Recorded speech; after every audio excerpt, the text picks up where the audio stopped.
Guys, welcome to Grenke Chess Classic, the tournament that has returned, and let's take a look at the Magnus's games today. So, the tournament has interesting time control, 45 minutes per game, so it's kinda classical but rapid time control, and I think Magnus was the initiator of this time control, because he's tired of classical chess and he's telling everyone that, okay, I'm tired, I don't want to play classical chess anymore. So 45 minutes is what we have, and first game with black pieces, Magnus played Karok and defense, and as you can see, he develops pieces, Richie Rapport develops pieces, and here we get the position with slight advantage for white pieces.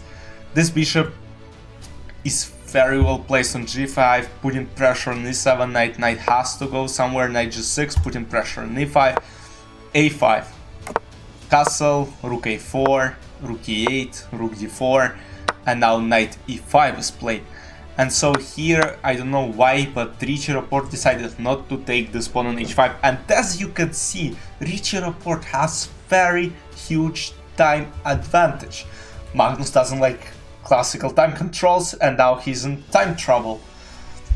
I can't say it's huge for him because he's so experienced chess player, I mean the best in the world, the GOAT, but still, Richie Rapport has a huge advantage. Bishop f4, pinning this knight, f6, takes, and now he's again, this knight can't move, so next move will take this again.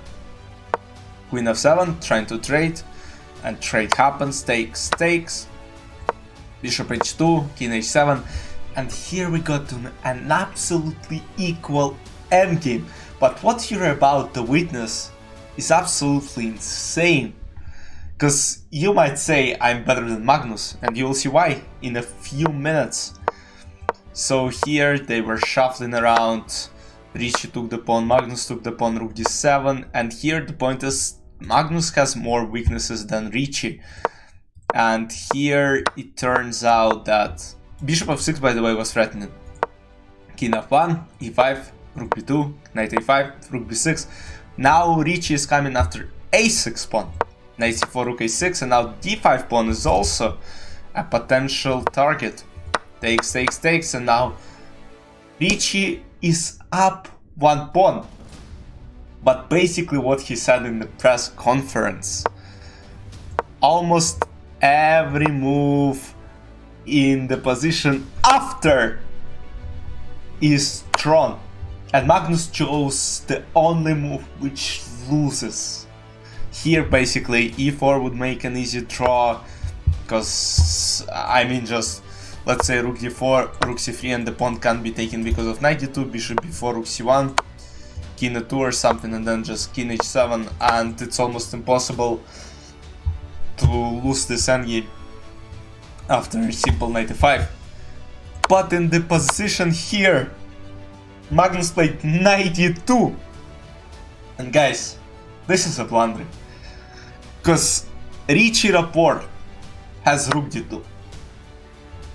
Magnus blundered that after rook d2, I think he didn't even consider rook d2, there is fork on king, and rook and Magnus lost like a beginner. That's insane. And that's how the first game went by. And let's take a look at the second game of the day Magnus played. He was playing with black pieces against Daniel Friedman, German grandmaster. He started d4, knight f6. Magnus is playing with black pieces again. Knight f3, b6, g3, bishop b7, bishop g2, bishop g7, castle. Magnus fianchettoed two bishops to b7 and g7, knight a6. This game, by the way, is absolutely brilliant by Magnus. Knight c5, e5, d6, takes, a3, knight d7, e4, f5, b4, bishop a6, queen d3, bishop c8, knight a4, knight f6, f3.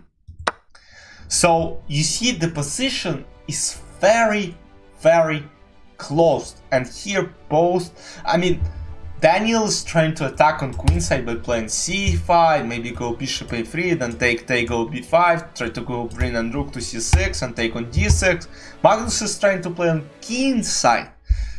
So f4, knight c3, g5, g4, and soon this is a potential, you know, target for black, because they might sacrifice, and this is what Magnus later did. In this position he sacrificed his knight, which is of course, I would say, brilliant move. F takes, bishop g4, bishop h3, queen d7 takes. And here the point is, computer doesn't give a huge advantage to black pieces, so on this level, minus 0.63 might be very sufficient. Queen h4, king a2, g4, and now look at these pawns. They're just going forward, they're going to checkmate this king. King d1, f3, king c2, f2, and now Magnus is bringing his rook to the action. Bishop f3 is played, rook f8, protecting this pawn on f2, rook a7, c3, rook a8, rook a8, queen f3, queen h3, and here, after rook h1, computer doesn't think Magnus has a huge advantage, because here rook h3 is a blunder and queen f8 should have been played, but it's absolutely insane. Why?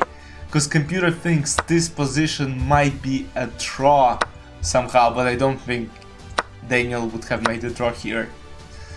Rook f3, and now pawn is trying to promote, and basically bishop f2, and the point is after g takes f2 this, but this comes with the check. King b3, g2, and pawn is about to promote. And even here, black still don't have a huge advantage. And this position is almost a draw. King d5, rook b7, rook g2. Imagine what? Magnus is considered the king of endgames. And he proves why. He won this position, which computer thinks is impossible to win. Of course, Daniel made a mistake by playing rook a6, allowing to protect everything and go rook b3, rook d3, and now pawn is going forward. And basically, king is coming and threatening to take. And now white are lost. You see, from absolutely nothing, Magnus found his chance and easily won this chess game. And after king f1, Daniel Friedman admitted his loss and Magnus takes the win. So after the first day, Magnus has 1 point.